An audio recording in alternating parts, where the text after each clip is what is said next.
Hello. Good evening, everyone. Hope you're doing well. Nadia, nice to see you. It's nice to have you back. You were gone for so long. It felt like you were gone, and now you're back. That's nice. It's Thursday today, and I hope you had a good week. And I see if they changed the interface for YouTube, so everything looks different. I wonder if they're gonna have the not just the king now. Maybe they have like serpentines and stuff throwing out when people type. Now, we'll see what happens.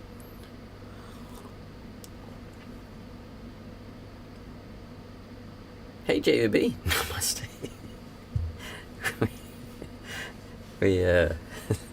I never forget. We kind of joke about that here at home, namaste, because it's such a it's the kind of thing that people who want to get into spirituality. Oh yeah, you're supposed to say namaste. And I'll never forget when I was in Gothenburg. I had taken the train somewhere. I think I was holding a presentation there. What was I doing? I was talking at a school, I think, and I was going back. Yeah. And I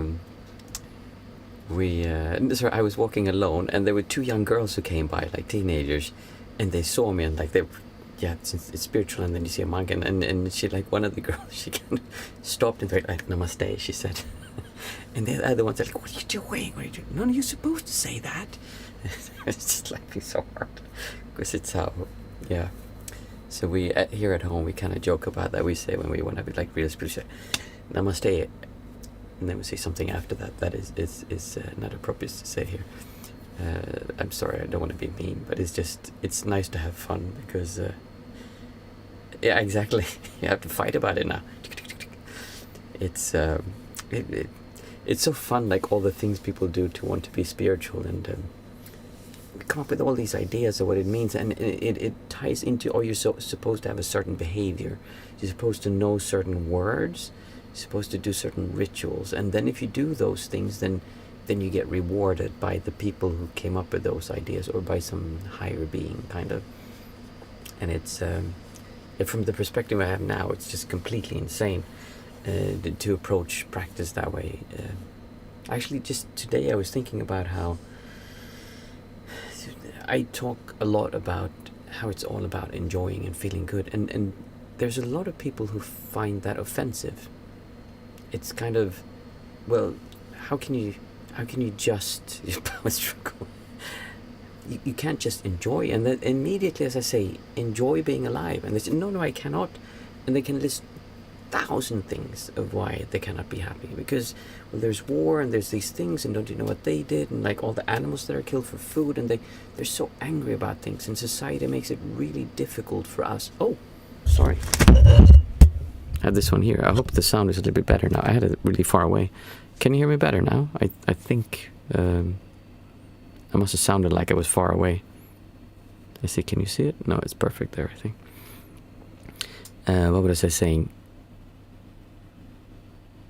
Oh yeah, how we kind of make it so difficult to really enjoy being here, and we come up with all these ideas of why you couldn't be, because imagine if you were happy, like with all the bad things that are happening, you couldn't be happy, and it's almost like we have this idea that we should feel guilty about being happy, like it's not allowed to feel happy, because maybe someone around you is feeling sad, and if you feel happy and good, thank you, yeah, I just missed that one, then that wouldn't be fair to them, that you should feel good. And we have this fear of just allowing ourselves to feel good. It's really bizarre.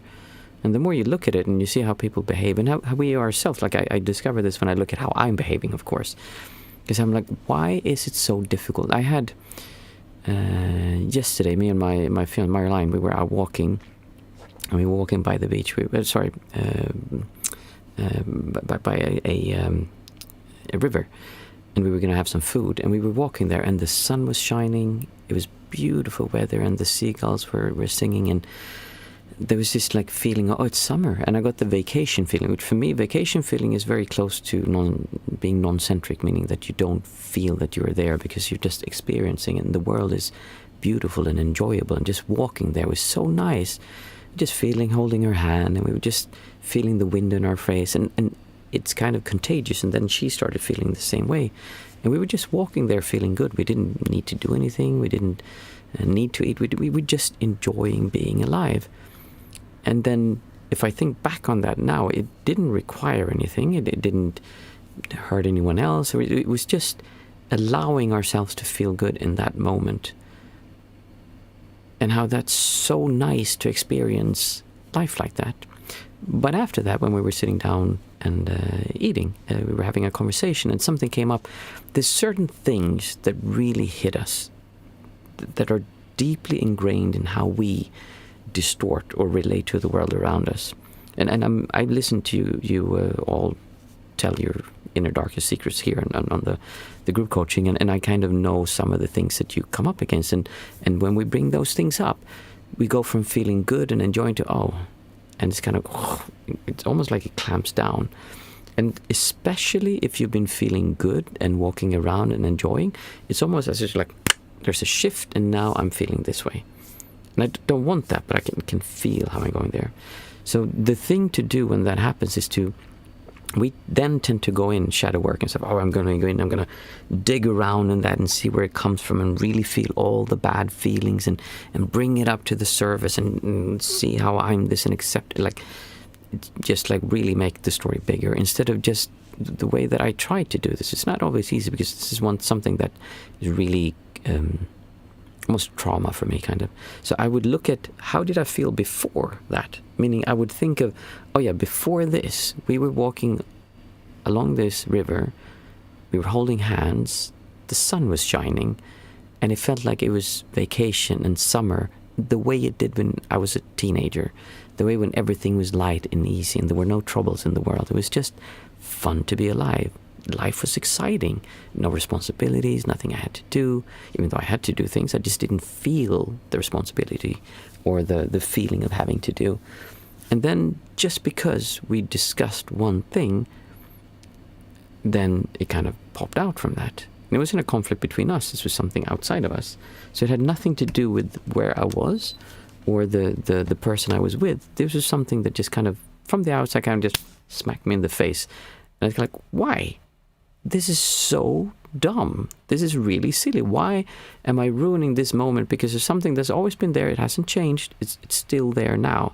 And I'm letting that ruin. So by going back and feeling, it was nice before, and then coming up to the point, and in this case, it was very clear, a trigger that kind of, this came up, and then I chose to feel bad. We wouldn't express it as I chose to feel bad, but that's what I did.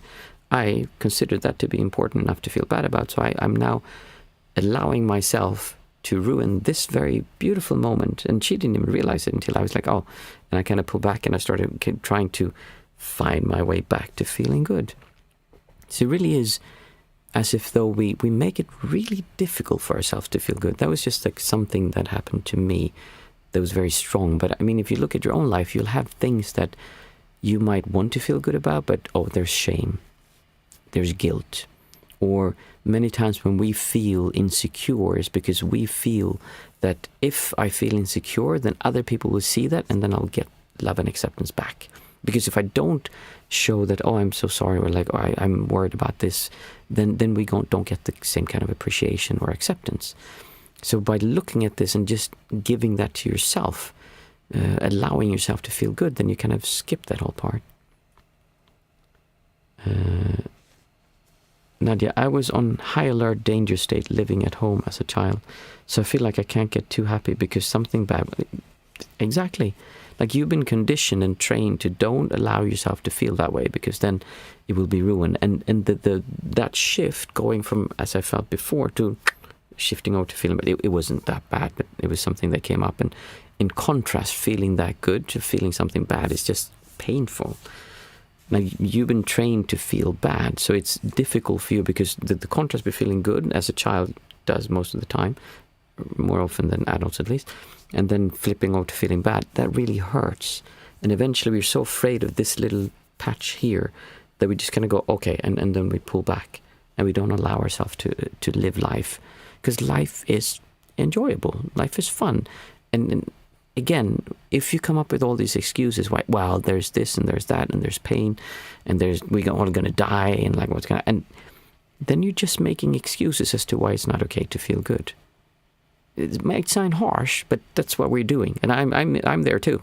Like I can intellectually understand all of this because it's very clear to me from how my way of approaching life and relating to life changes with what I do, and still it's difficult for me to do it, especially with certain things, because they're so ingrained that this I should feel bad about.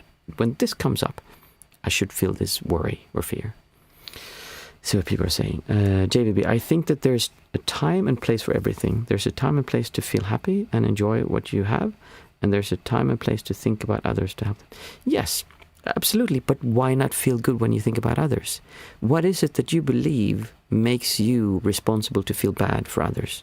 In what way does it help them that you feel bad? I'll give you an example. My daughter went to school the other day, and she was a bit nervous, and she was a little bit afraid. And I felt really good, really non-centric. And she was a little bit nervous, and I could see that. My fiancée, she was very nervous and feeling bad as well. Kind of like, oh, is everything okay? Do we have everything? And she had this worry kind of. I felt really good. So I could have then chosen, okay, they're feeling bad. I should also tone it down, and like I should also feel bad and feel sad because they're feeling bad. So I'm going to be with them. Instead, I just felt good.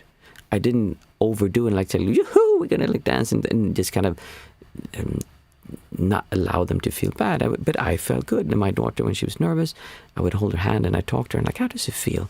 It's going to be exciting, right? I remember when I went to school, I can still remember some of the first days that I had to school in first grade, how strange it was to sit in a classroom and we had these benches and you opened them and you had things underneath and then having everyone there and you had to sit still. And I would talk to her about my experience, but I didn't do it as, oh, don't be worried, like it's going to be okay. And like, if you feel worried, you can always call us. And like, no, instead I told her about my experience from a perspective of feeling good.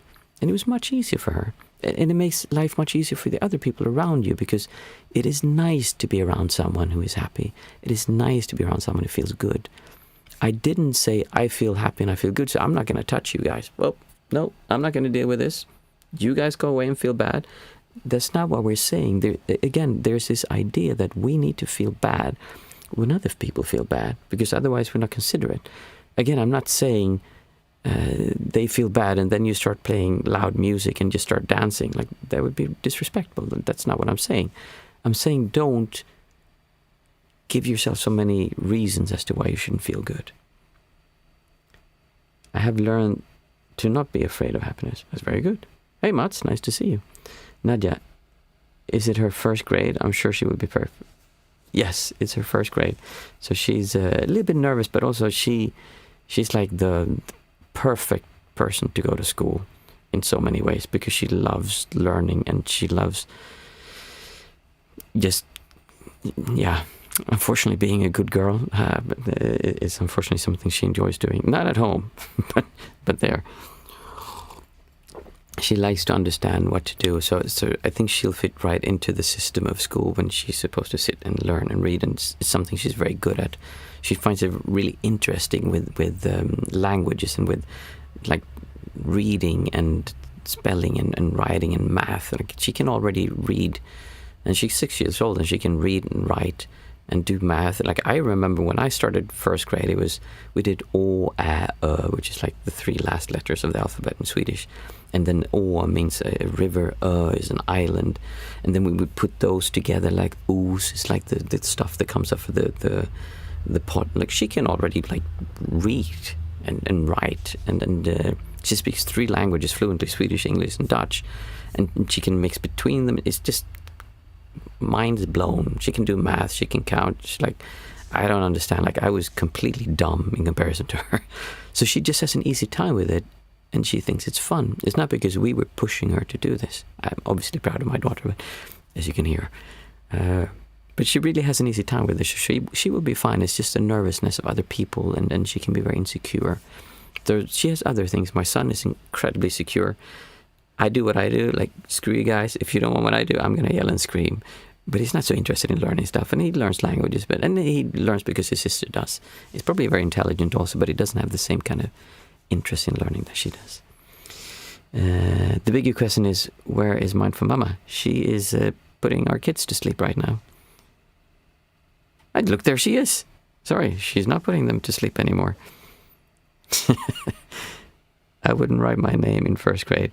No, I couldn't write my name in first grade. I didn't know at all. So it's incredible. And I think, I mean, they're just exposed to it more than we did when we were kids. And I'm not sure that's a good thing. I think kids should be allowed to be kids for a long time, as long as possible, really. There's no reason why they need to be put into that funnel so early. They should have fun. And now it's like it's preschool kind of, so they still do have a lot of fun and play. It's not, they sit with the books already. Namaste, exactly. Yeah, that's going to be our new greeting here. So yeah, it is interesting to see how, just like you were saying, Mats, if you look at that, the thing that you said, there's a time to be happy and enjoy what you love, and then there's a time to think about others and help them. In that statement, there's a feeling that when I think about others and help them, then I shouldn't feel good, because you believe that if you feel good, you wouldn't help them, or something like that. And that's simply not true. I feel like I want to help people even more when I feel good, because then you feel good and you see others feel bad, and you go, oh, that's a shame. I wish they would feel good like I do, and you want to help them. And you think clearly, because then when you go up to them and help you don't go up there needing them to change. This is one of the worst things you can do when you want to help someone. You go and you need change from them. I need to help you. I need you to get well. If you feel well, then I will feel well. If you feel bad, I'm going to keep feeling bad as well. It puts a lot of pressure on the person. So one of the most supportive things you can do to someone who's feeling bad is to not need anything from them. And that means coming to them with a feeling of feeling good. And then you listen to them, you let them talk. Again, you don't laugh at their like difficulties. You listen to them and you're there. You can still have a feeling it's nice to be here. It's enjoyable to sit here and talk to another person who is so vulnerable, so naked, so clear to me and telling me what they're feeling and what they're going through, and not feeling afraid of it, and not feeling like I need to come up with the answers to save them, not feeling like I'm judging them, or I'm just listening to what they're saying. And that is one of the most healing ways to be there as a friend. So again, think about these things, like why we do them. It's very easy to get caught up in the idea that we need to feel bad or need to feel guilty. And what is it that you get from that? What do you think you're getting from feeling guilty, ashamed, worried? We always believe we're going to get something from our behavior, otherwise we wouldn't do it. JVB, sorry, I missed a few. Wait, my mama is your wife? I totally missed that. No, sorry, did I say wife? I mean fiancé. We're not married yet. We will be next year. Yes, she's my fiancé. Oh, sorry, yeah, yeah, we spoke about that when she was on maybe we didn't. Yeah, but anyway, we brought it up. So that's my mama, yeah. JVB, I wonder if we've grown up in a culture where we're pressured to be superheroes. In a way. I mean, or what do you mean by superheroes? I think we've grown up in a culture where it's just really difficult to feel good. And if you think about what social media does to us, it makes us feel bad. If you think about what the news and like what advertisement does, it really is designed to make you feel just. I mean, I studied marketing at the university, and one of the things they were saying was that when you want to sell something, and I worked with sales, is that you want to make them feel slightly bad, not terrible, because then they will be like, okay, I just let go, but just slightly bad and worried. And then when you feel slightly bad and worried, then they will buy your solution so that they can stop feeling slightly bad and worried. An example that I remember someone gave me at a sales training was that he was a trainer for sales people, and he said that there was one seller who had sold to him, and he said this was like one of the best sales scripts that he had ever heard.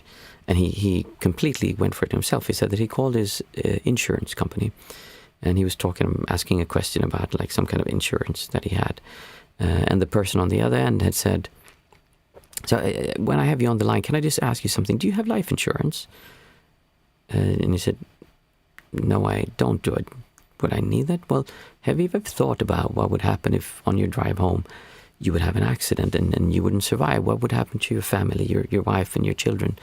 Do they have enough so that they could actually keep staying in the house that you have built together and the home that you live in? Or would they be without the financial support to keep on living there? And he said, oh, I never thought about that. It's like, yeah, I have a solution where we give our most valued customers this package, where it's just a small cost addition to your insurance for your company, and then you will also get life insurance in case something would happen to you, so that your loved ones would be okay after you pass away. And he's like, okay, yeah, could you send that to me? And he said the first thing that he came home, he checked his email and made sure that, like, okay, I'm going to message this guy and make sure that he messaged me the information so that I can buy this extra insurance. What he had done was that he made him feel slightly insecure. Like, oh, what if I had an accident when I was in the car? I don't think he said now that you're driving home, but like imagine you're going home from work and you have an accident, something like that. I can't remember now. It was a very long time ago. So he made him feel slightly insecure and slightly bad. And when he felt that, then he presented the solution. And when you find the solution, oh, I want to have that solution so I can stop feeling bad. That's how sales work. And if you look at all advertisements, the way they put things up, and you start thinking from the perspective like, oh, wait a minute, what do I actually feel when I look at this? What is it that it makes me want to do? And it's always made to make you feel just a slightly bad, or a feeling of like, oh, look at these people, they're having so much fun. I wish I could have that much fun. And they seem to like have lots of friends and lots of interaction with others. Like, what are they doing? Oh, that's like a beer. I should buy that beer because then I can have fun like them. Or like, I should buy that like pencil because apparently when we have pencils, then we have fun. I don't know. Yeah. And there's different cultures of how they do advertisement. I remember when I lived in France, everything had a woman that was showing their breasts. Like everything. All advertisements that were able to somehow throw in a young woman with nude breasts. Like really weird advertisements. But that was like how they did advertisement in France. I'm not sure how that made you feel bad, but yeah, I'm sure we could look into that and that would make you feel bad. So, yeah. Pressured into being superheroes? I don't know. Depends on what you mean by a superhero. But pressured into feeling bad? Absolutely. We like when we grow up, as a parent myself, I'm making my children feel bad. And I try not to, but it's very difficult because it just happens. JV, I think you've touched on my point. Perhaps our culture, the West, has made us feel guilty for not helping someone every day. Yeah, and I mean, you are helping someone every day. Just by like going out and going to work, you're helping someone stay in business, or someone, like whatever you do, you're somehow helping someone. Or even if you sit at home, most people help someone. I have a family. I could definitely say that I'm helping someone every day. But there's so much more that I cannot do. There's always more. There's always these things. And like I said, when you start looking at guilt, shame, what is it you really want? We want to be loved. We want to be accepted. There's all these things that we want to have. And there's some, I don't remember what it is now, but there's like these core needs that we have and that we want, and that they can use to trigger, like, oh, here in this thing we're triggering the need to belong. Here we're triggering the need to be loved. Here we're triggering the need to be accepted, or like they all very similar kind of.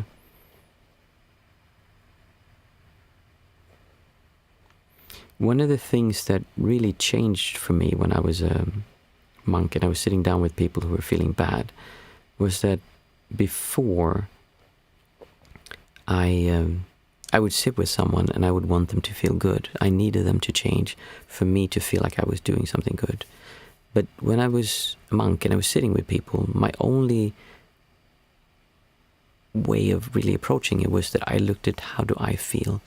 Am I somehow distorting towards what they say? Am I reacting towards what they say? Am I feeling bad? Am I making them spiral on? So the only thing I did when I sat with someone was that I made sure that I felt good. And I took away every desire or need that I needed to do something. What you need to do is feel good and enjoy your life. And when we say that, immediately we feel guilty. Oh, I'm not allowed to enjoy my life. There's all these people I should help. Because we have this idea that when we enjoy life, somehow we're not helping others. Somehow others are missing out. Because just look at how they do advertisement for raising funds. They show malnourished people, kids who look terrible. Like, oh, it makes me feel bad, so then we give more money. That's how we want to help people. Sorry, that's how they make us want to help people. Instead of just enjoying being alive. And then there's people all around you can help. And there's people who's not here, but you read about them like, oh, I would like to help them because I feel that this is something I care about. I mean, there's lots of things. I'm not saying don't help people.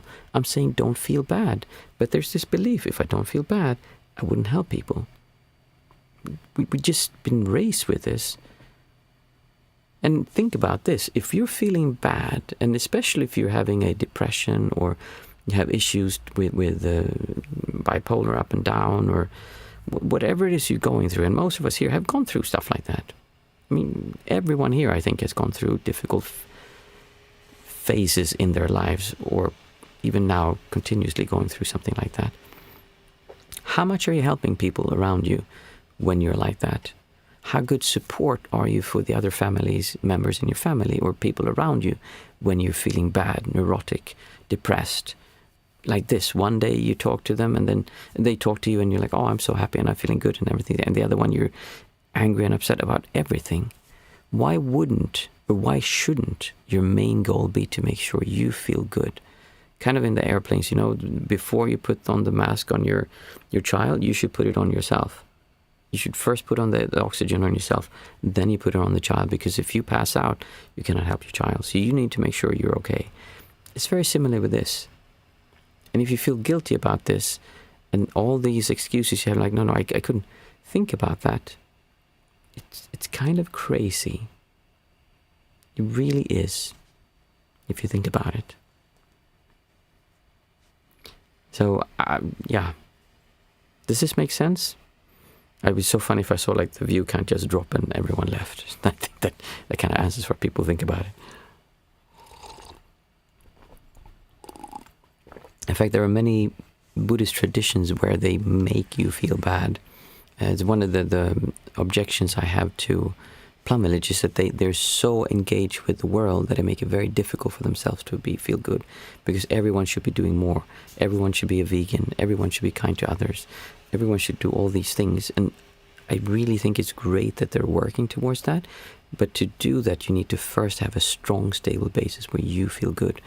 And it's become more, because if you act good and you treat people this way, that's something people can touch and they can see and they can say, oh, you're a good person. And when you're a good person, you get love, you get appreciation, acceptance.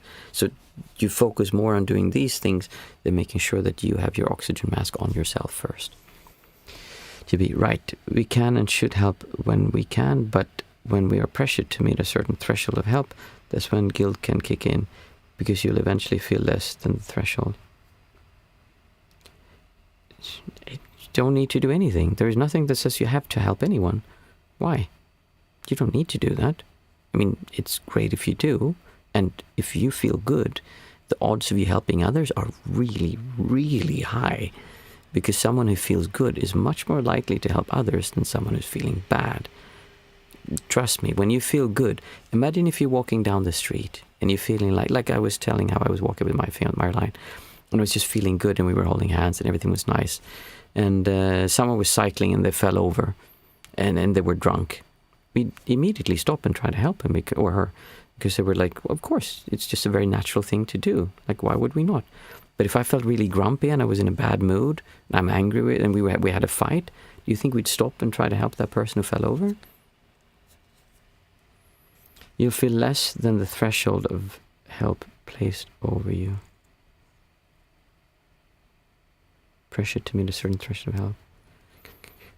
You actually feel less than the threshold. I'm not sure I entirely understand that one. Maybe. Yeah, so really interesting topic and something that you should look at.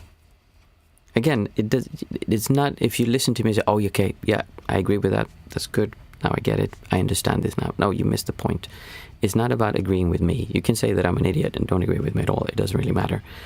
What you really need to do is look at this and see, is this behavior sane behavior? Is this making me enjoy my life more? And ultimately, if you think about it, when I die, how would I have wanted to live my life? Would I want to walk around and feel bad the whole time because I'm not enough? Do I want to walk around and not enjoy my life until it's the last few years of your life and like, oh, crap, I missed life. Now I really need to enjoy it. I need to really stress to enjoy it, and you can have a hard time. And you see some old people, it's beautiful when you see old people who just kind of, when we were out eating the other day, there was some elderly people, like I would guess around 80s. They were sitting, maybe even older actually, they were sitting and they were looking at a photo album, like really old photos. And they were smiling and they were laughing and they were so sweet. And there was a woman, I think she had a stroke, the side of her mouth was hanging. But they were all laughing and looking at each other, and just I felt so much love and appreciation for them, and I was feeling good. So after we ate, I got up and I said, I'm so sorry to interrupt, but I have to say, all of you are so beautiful. It's just so nice to see you sit here and laugh, because I'm like, I can see that you're like, I can't remember what I said, but it was just really touching to see them so happy and enjoying. And they're like, oh yeah, thank you for saying that. Like, oh, here, look, this is me when I was 4 years old, and they showed school photos, and that's her. Like, oh, you look so much bigger than the others. And they started telling stories, and it was just so nice. And he created this interaction that I would have never had if I was grumpy. If I was in a bad mood, I would have never gone over to them. And how many people do you think go up to a group of like 4 elderly people and just say like, hey, you guys look beautiful and happy. It's so nice to see you smile. And like get that interaction of like human, just intimate feeling. And I didn't do it because I can see how when I was a spiritual person before I was ordained and all that, I can see how I could have done that because, I want to be a good person. In other words, I want to be the person who makes them happy or who does it. No, I genuinely felt such an overwhelming feeling of just happiness. Overwhelming might not be, like just like, oh, it's so nice to see them, that I would really like to talk to them. And I didn't feel the fear of, what will they think? Will I be accepted? Is this okay to do this? No, I just felt this is okay, and I do it because I felt good. And by doing that, I spread that joy, because afterwards, I'm sure that they were laughing and like smiling and looking after us, and they're like, oh, that's so sweet. Someone younger actually sees us, actually pays attention to us. But if I would have been angry, if I would have been in a bad mood, if I would have felt guilty, and I came up, I'm sorry, I feel so bad seeing you guys, you're so old, and I'm so nice, I hope it's nice to see that. No, enjoy life, and I promise you will do more good in the world. Now, Martin, you've turned us all into evil people. I'm sure there is someone looking at this who will say, yes, I am, and I'm a terrible person. And I can, they would just kind of prove my point. So, for those of you who are new, we start like this, just with the chat before, and then we do the 5, 4, 3, 2, 1 method. Today's Thursday. It's Thursday, right? Yes, it's Thursday. And we have 20 minutes of sitting. Today, there's no guided meditation. We just sit together. And if you have any questions, you've probably asked them already. I don't think we'll have time after. But I really enjoy it. And it's nice to be able to discuss these things. And I hope that you can kind of, again, not believe me, but instead just open up your mind to maybe there's more to how to approach life than what I've been doing so far. Maybe there is more things that can affect my perception of why I'm here and what I'm doing and what I should do, what I'm supposed to do, and how that keeps you from actually enjoying being here. So, 5, 4, 3, 2, 1 method. We'll do it rather briefly today because it's getting late. It's a way to bring us back to our senses, to be aware of seeing, hearing, touching, smelling, and tasting. And we do that with the sense that it's just seeing. We're not trying to... So we say out aloud 5 things that we can see. So I can see this timer. And when I look at it, I don't see, it's a cheap timer. I know where it came from, the value, it's mine, and I get a feeling from it. No, we're just trying to see, there's shapes, textures, reflections, different colors. Like, it's an interesting thing to look at. That's all you need to do. I see a fire extinguisher. Lots of reflections on that one. Shadows are beautiful. And you'll notice when you get more towards being non-centric, everything seems more sparkly, more like perfect. Like, that's just perfectly there. It just looks nice. And there's a feeling of just openness and perfection. I see a Buddha statue.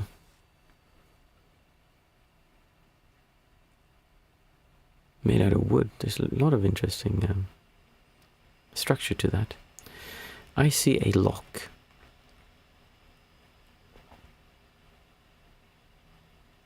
And I see my reading glasses. That's cool, there's like this shift in the lens. That was 5 things that I could see. Next we take 4 things that we can feel. So I can feel pain in my knees. There's this kind of uncomfortable feeling and yeah.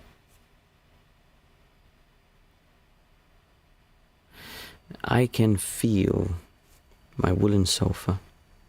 I can feel the indentations, the way it's kind of scraping the underarm of my skin of my underarm. I can feel the carpet on the floor.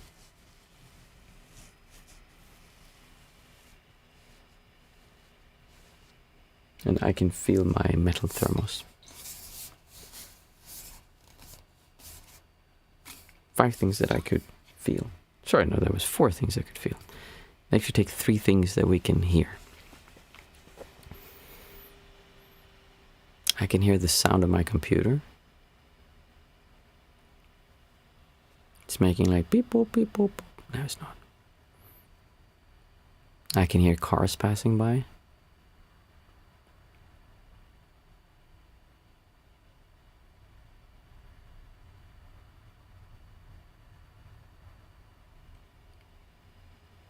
I can hear birds singing.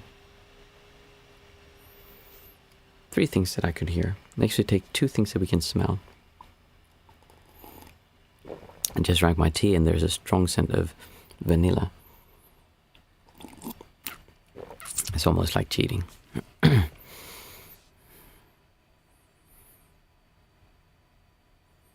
can smell furniture.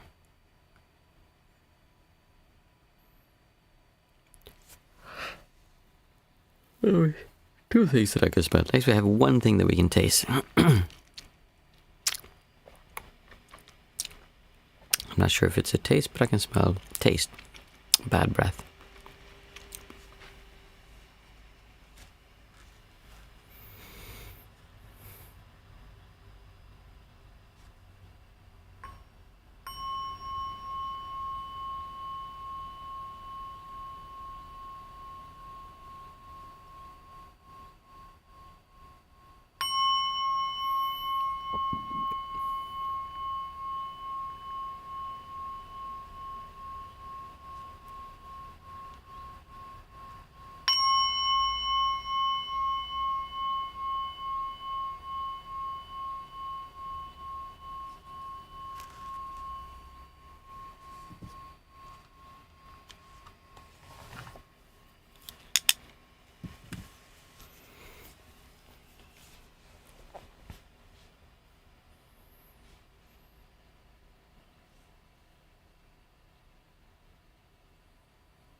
Thank you. That was a very nice sitting. I hope you enjoyed it. I thought to just add one thing to what JVB was saying before. There's 3 parts, or there's more parts, but there's the enjoying part. And when I say happy, I don't mean I'm happy because something happened to me. I mean being happy for no reason at all, just for the reason of being alive. The other part is appreciating, enjoying and appreciating how the things around you look. Plum Village always talks about to enjoy and feel gratitude and appreciate. I like the word appreciate because it's different from gratitude.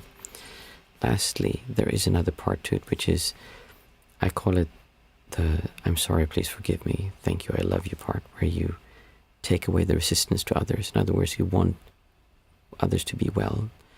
You want them to be happy. You want things to go well for them.